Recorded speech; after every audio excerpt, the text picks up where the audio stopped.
நிம்மதியாக தூங்கும் முதலீட்டாளர்கள். இதுக்கு ஒரு இங்கிலீஷ் வெர்ஷன் இருக்குது. அந்த இங்கிலீஷ் வெர்ஷனுக்கு சொந்தக்காரர் எனக்கு மிகவும் பிடித்த ஒரு முதலீட்டாளர். நான் ரொம்பவே மதிக்கக்கூடிய ஒரு நபர். அவருடைய எழுத்துக்கள், சிந்தனைகள் எல்லாமே பிரமிப்பாக இருக்கும்.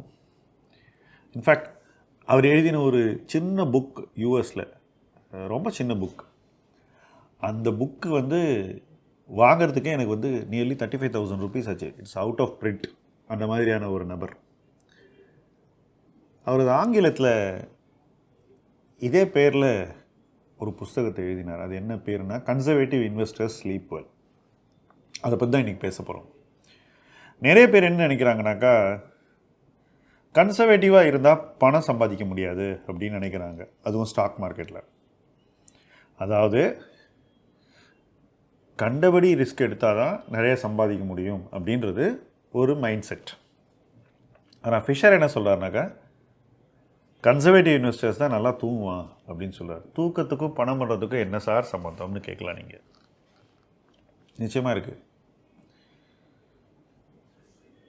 ஒரு இன்வெஸ்டர் தன்னுடைய லைஃப்பில் டே டு டே ஆக்டிவிட்டீஸை எப்படி பண்ணுறா அப்படிங்கிறது ரொம்ப ரொம்ப முக்கியம். சில நேரங்களில் உங்களுக்கு நாளைக்கு என்ன நடக்குமோ அப்படின்ற பயத்தில், நாளைக்கு நமக்கு ஏதாவது தீங்கு வருமோ அப்படின்ற அந்த உணர்வில் தூக்கம் போயிட்டு நைட்டு எழுந்து நீங்கள் உட்கார்ந்துட்டு இருக்கீங்கன்னாக்கா நிச்சயமாக அது ஆரோக்கியமானது இல்லை. சில நேரங்கள் நீங்கள் இன்றைக்கி நடந்த இழப்பு அல்லது சமீப நாட்களில் நீங்கள் இழந்த பணம் உங்களை நைட்டு தூங்க விடலைன்னா அதுவும் ரொம்பவே வருந்தத்தக்க ஒரு விஷயம். இப்படி சில பேர் லைஃப்பில் நடக்கும்போது நான் பார்த்த வரைக்கும் சொல்கிறேன், அதிலேருந்து மீண்டு வருவது என்பது ரொம்ப ரொம்ப கடினமானது. ஏன்னா நம்மக்கிட்ட இருக்கிற கான்ஃபிடென்ஸ் அந்தளவுக்கு கீழே போயிடும். இதனால தான் கன்சர்வேட்டிவாக இருக்கிறதுல ஒரு மெரிட் இருக்குது அப்படின்னு நான் சொல்கிறேன். அது மட்டும் இல்லை, கன்சர்வேட்டிவாக இருந்தால் நீங்கள் பணம் சம்பாதிக்க மாட்டீங்க அப்படின்ற ஒரு எண்ணமே தவறான ஒரு திங்கிங்னு நான் சொல்லுவேன். உதாரணத்துக்கு என்னுடைய அனுபவத்தில் 100x வந்த ஸ்டாக் பயங்கர கன்சர்வேட்டிவாக வாங்கின ஸ்டாக். இன்ஃபேக்ட் மல்டி பேக்கர் அப்படின்னு எந்த ஸ்டாக்கை நான் என் லைஃப்பில் பார்த்துருந்தாலும் அத்தனையுமே கன்சர்வேட்டிவாக வாங்கின ஸ்டாக். இன்றைக்கி கூட என் போர்ட்ஃபோலியோ இருக்கக்கூடிய ஸ்டாக்ஸில் நல்ல பர்ஃபார்மன்ஸ் கொடுக்கக்கூடிய பங்குகள் என்ன மதிப்பில் நான் வாங்கினேன் அப்படின்னு பார்த்தாக்கா பயங்கர கன்சர்வேட்டிவ் வேல்யூவேஷனில் வாங்கியிருப்பேன். இப்போ என்எஸ்சி எடுத்துக்கிட்டிங்கன்னா நான் அதை 800 rupees தான் வாங்கியிருக்கேன். இன்றைக்கி 4,200 rupeesல ட்ரேட் ஆகிட்டுருக்கு.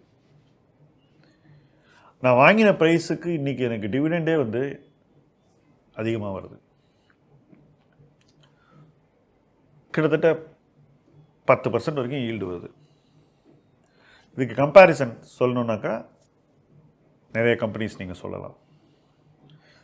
அதே போல் ஒரு கன்சர்வேட்டிவ் இன்வெஸ்டருக்கு இவ்வளவு தான் மதிப்பு கொடுத்து வாங்கணுன்ற ஒரு டிசிப்ளின் இருக்கும். அந்த டிசிப்ளினே அவன் லைஃப்பில் எல்லா ஆஸ்பெக்ட்லேயும் ஹெல்ப் பண்ணும். ஒரு கன்சர்வேட்டிவ் இன்வெஸ்டர் இந்த மதிப்புக்கு மேலே இன்வெஸ்ட் பண்ண மாட்டேன் அப்படின்ற ஒரு மைண்ட் செட்டோடு தான் எல்லா இன்வெஸ்ட்மெண்ட்டையும் பார்ப்போம். நான் பார்த்து மதித்த பல கன்சர்வேட்டிவ் இன்வெஸ்டர்ஸ் என்னை சுற்றி இருக்காங்க. அவங்கள்ட்ட பேசும்போதே ஒரு நிறுவனத்தை பற்றி பேசினாக்கா இந்த வேல்யூஷனில் வாங்கக்கூடாதுப்பா உடனே சொல்லுவாங்க. இன்றைக்கி இல்லை, நான் மார்க்கெட்டுக்கு வந்த நாள்லேருந்து சொல்கிறேன். இன்றைக்கும் அப்படியே இருக்காங்க. இவ்வளவு நடந்திருக்க பொருளாதாரத்தில் எத்தனையோ ஸ்டாக்ஸ் மேலேயும் கீழேயும் போயிருக்கு. அவங்களும் நிறைய வளர்ந்துருக்காங்க. அன்றைக்கி என்ன அவங்களுக்கு ஒரு சில கோடி ரூபா போர்ட்ஃபோலியோ இருந்திருக்கும், இன்றைக்கி சில 1000 கோடி ரூபா போர்ட்ஃபோலியோ இருக்கும். ஆனாலும் இன்றைக்கும் அவங்க கன்சர்வேட்டிவாக தான் இருக்காங்க. ஸோ இந்த மாதிரி நிறைகுடம் போல இருப்பவர்கள் எவ்வளவு மதிப்பில் வாங்கணும், எப்போ ஒரு பங்கை வாங்கணும், என்ன மாதிரியான ஒரு டிவிடெண்ட் ஈல்டு இருக்கணும், என்ன மாதிரியான கேஷ் ஃப்ளோஸ் இருக்கணும், ஒரு கம்பெனிக்கு என்ன மாதிரி ட்ரேட்ஸ் இருக்கணும், கம்பெனியுடைய மேனேஜ்மெண்ட் என்ன மாதிரி ரிஸ்க் டேக்கராக இருக்கணும், அது இருக்கக்கூடிய இண்டஸ்ட்ரி எப்படி இருக்கணும், இப்படி பல விஷயங்களையும் அவங்க ஆராய்ந்து வாங்கிறதுனால அவங்களுடைய இன்வெஸ்ட்மெண்ட் லைஃப் எப்படி வருதுங்கிறத நம்ம தொடர்ந்து பார்த்துக்கிட்டே வரும். அட்லீஸ்ட் நான் கண்டினியூஸாக இதை பார்த்துட்டே வரேன், நீங்களும் பார்ப்பீங்க. அப்படி பார்க்கும்போது நமக்கு என்ன தோணுது, எதுக்கு இவ்வளோ கஷ்டப்படணும், எதுக்காக டெய்லி ஆப்ஷன் ட்ரேடிங் பண்ணணும், எதுக்காக தினம் வாங்கி விற்கணும், எதுக்காக ஷார்ட் டேர்ம் ப்ராஃபிட்டை தேடி அலையணும்? எதுக்காக நம்ம வந்து மார்ஜின் ட்ரேடிங் பண்ணணும்? எதுக்காக ஐபிஓ ஃபைனான்சிங் வாங்கணும்? இப்படி பல கேள்விகள் ஒரு இன்வெஸ்டருக்கு கண்டிப்பாக வரணும். ஏன்னா இதெல்லாம் பண்ணாமலே உங்களால் சக்சீட் ஆக முடியும் அப்படின்ற ஒரு புரிதல் உங்களுக்கு வந்துடுச்சுன்னா தென் யூ ஆர் ஹோம். சில பேர் நினைக்கிறாங்க mutual fund investing is too conservative, அதுவும் லார்ஜ் கேப்லாம் பண்ணுறது பயங்கர கன்சர்வேட்டிவ். டிவிடெண்ட் ஈல்டு பேஸ் பண்ணி இன்வெஸ்ட் பண்ணுறது ஆஸ் அ ஃபிலாசபி சொல்கிறேன். ஏன்னா நீங்கள் எம்என்சி வாங்கினாலும் பிஎஸ்சி வாங்கினாலும் டிவிடெண்ட் ஈல்டு பேஸ் பண்ணி தான் வாங்குறீங்க முக்கால்வாசி நேரத்தில். நல்ல டிவிடெண்டுங்கிறது அதில் ஒரு முக்கிய அங்கம். அது சில காரணங்களுக்கு சில தருணங்களில் அந்த இடத்த விட்டு விலகிடும். அந்த டைமை பற்றி நான் பேசலை. பட் எப்போ அது நமக்கு ஃபேவரபுளாக இருக்குது, அட்வான்டேஜஸாக இருக்குது, அட்ராக்டிவாக இருக்கும், அந்த டைமில் டிவிடெண்டுங்கிறது நமக்கு ரொம்ப பிடிக்கும். அந்த டிவிடெண்டுங்கிறது நமக்கு ஒரு முதலீட்டு முடிவுக்கு ஒரு சாதகமான இடத்துல இருக்கும். அப்படி இருக்கும்போது நம்ம என்ன பண்ணுவோம்? அந்த மாதிரி கம்பெனிஸை அந்த மாதிரி பிரின்சிபலில் வாங்குவோம். அதுக்கப்புறம் மார்க்கெட் வந்து அதில் வளர்ச்சியை பார்க்கும். ஸோ நம்ம கன்சர்வேட்டிவாக இன்றைக்கி பண்ணக்கூடிய இன்வெஸ்ட்மெண்ட் வந்து 2 வருஷம் கழித்து எல்லாராலும் அக்ரெசிவாக பார்க்கப்படும். அண்ட் இது இடைப்பட்ட காலத்தில் நம்ம நிம்மதியாக இருப்போம், கவலையே இல்லை. ஏன்னா டிவிடெண்ட் வந்துட்டுருக்கு, கம்பெனி வளர்ந்துட்டுருக்கு, மார்க்கெட் அதனுடைய மதிப்பை இன்னும் பார்க்கல. மார்க்கெட் அதனுடைய மதிப்பை புரிந்து கொள்ளும் போது நிறுவன மதிப்பு வளரும்ன்ற தெளிவு நமக்கு வரும். எப்போ வரும்? ஆரம்பத்திலே வரும், வாங்கிறதுக்கு முன்னாடியே வரும், எக்ஸ்பெக்டேஷனை செட் பண்ணுற இடத்துலே வரும். அது நம்முடைய ட்ராவல் பண்ணும். ஸோ இந்த ஒரு அரண், safety net, bullet proof jacket ஒரு இன்வெஸ்டருக்கும் இருந்துச்சுன்னா அவன் கன்சர்வேட்டிவ் இன்வெஸ்டர். இதெல்லாம் இல்லைன்னாக்கா ப்ராஃபிட்டே பண்ணாத கம்பெனி, சேல்ஸை பேஸ் பண்ணி சேல்ஸ் மல்டிபிள் கொடுத்து நான் வாங்குகிறேன், என்றைக்கோ ப்ராஃபிட்டுக்கு அது வரும் அப்படின்ற எக்ஸ்பெக்டேஷனில் வாங்குகிறேன், டெக்னாலஜி பயங்கரமாக இருக்குது, இது வந்து ஒரு சின்ன எஸ்எம்இ கம்பெனி, இங்கேருந்து 100 மடங்கு அதிகமாகுன்ற ஒரு ஸ்டோரி, அதன் அடிப்படையில் வாங்குகிறேன் அப்படின்னாக்கா நிச்சயமாக அது வந்து கன்சர்வேட்டிவ் கிடையாது. ஸோ அந்த இடத்துல அந்த இன்வெஸ்டர் வந்து இல்லாத விஷயங்களை, நடக்க போவதாக நினைக்கக்கூடிய விஷயங்களை அசம்ஷன், அனுமான அடிப்படையில் வாங்குறது. அப்படி பண்ணும்போது இந்த அசம்ஷன்ஸ் ஃபெயில் ஆச்சுனாக்கா அன்றைக்கி அவனுடைய இன்வெஸ்ட்மெண்ட் ஃபெயில் ஆகிடும், அவனுக்கு தூக்கம் வராது. ஒரு நண்பர் கேட்டார், இந்த கம்பெனியை பற்றி இவ்வளோ பேட் நியூஸ் வந்திருக்கு அப்படின்னு. நான் சொன்னேன், அப்படியா, என்னென்ன? இல்லை இது இப்படி இருக்குது, நான் இந்த ஸ்டோரிக்காக இப்படி வாங்கினேன், இப்போ திடீர்னு இந்த மாதிரி ஒரு நியூஸ் வருது, இப்போ என்ன பண்ணலாம் அப்படின்னு படபடப்பா.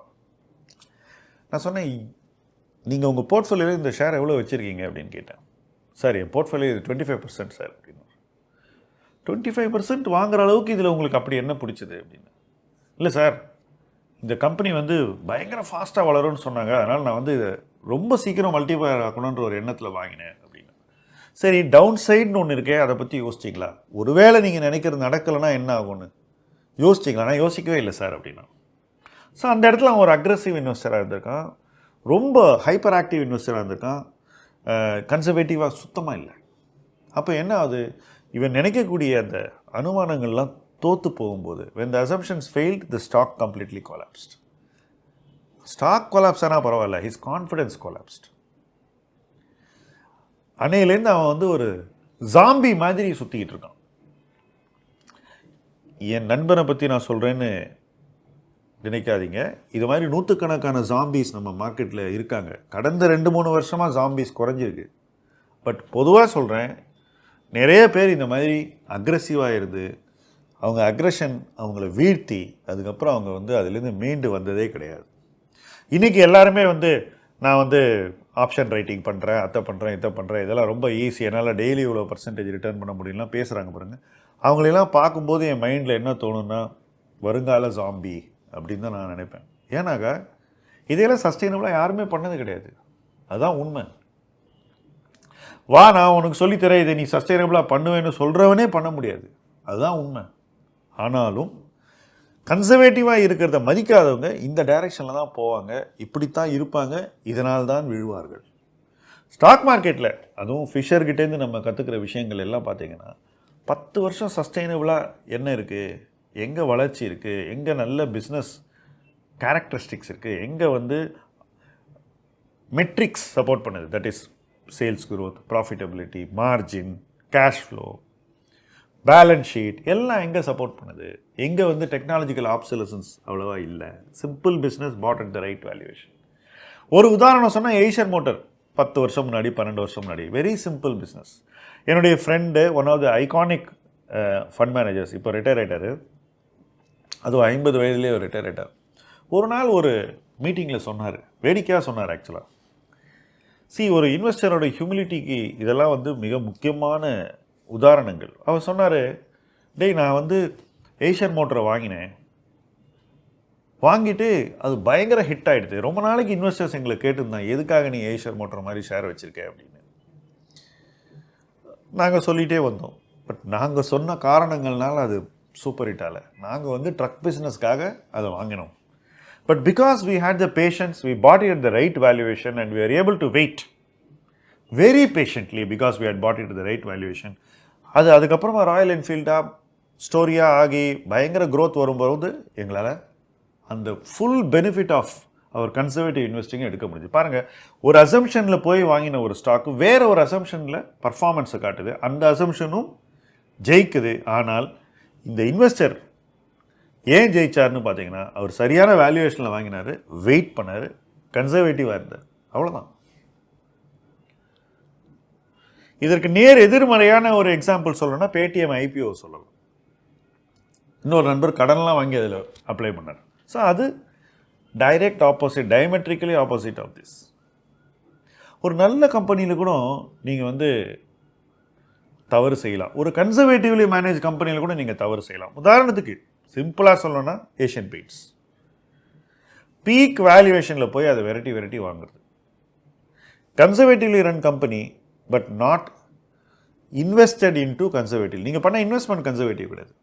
ஓகே, அதே ஏஷியன் பெயிண்ட்டை ஒரு கோவிடும் போதோ ஒரு டிமானிட்டேஷன் போதோ வாங்கிட்டு நீங்கள் வெயிட் பண்ணிங்கன்னா நீங்கள் அந்த இடத்துல கன்சர்வேட்டிவ் இன்வெஸ்டர். பாருங்கள், ஒரே கம்பெனி ரெண்டு சிச்சுவேஷன். எந்த சிச்சுவேஷனில் நீங்கள் இருக்கீங்க, எப்படி அதில் ஆக்ட் பண்ணுறீங்கன்றது தான் தீர்மானிக்க போகுது. நீங்கள் வந்து ஃபிலிப் ஃபிஷர் சொல்கிற கன்சர்வேட்டிவ் இன்வெஸ்டரா அல்லது யூடியூப் இன்ஃப்ளூயன்சர் சொல்கிறத கேட்குற அதர் டைப் இன்வெஸ்டரா?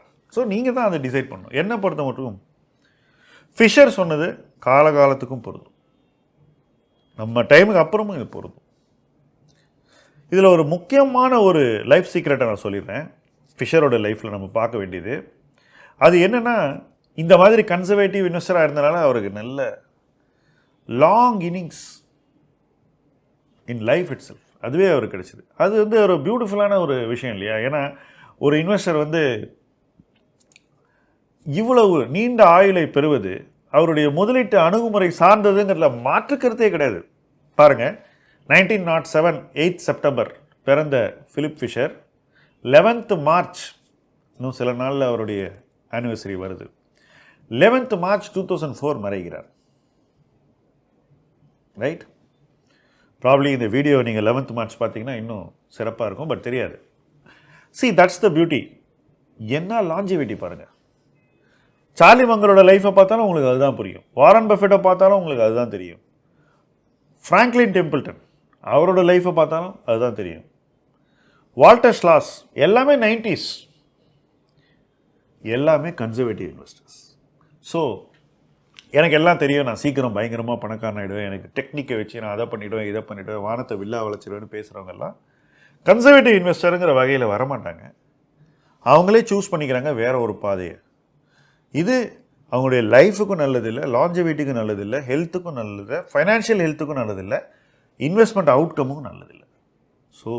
நீங்கள் எப்படி தூங்குறீங்க, எவ்வளோ நிம்மதியாக இன்வெஸ்ட் பண்ணுறீங்க, நிம்மதியாக இன்வெஸ்ட் பண்ணி தூக்கத்தை கெடுக்காமல் இருக்கக்கூடிய ஒரு முதலீட்டு பயணத்தை நீங்கள் கடைபிடிக்கிறீர்களா அல்லது ஆல்வேஸ் டென்ஷனா அப்படிங்கிறது உங்களுடைய எதிர்காலத்தையும் முதலீட்டு உலகில் நீங்கள் சாதிக்கப் போவதையும் தீர்மானிக்கக்கூடிய விஷயங்கள்.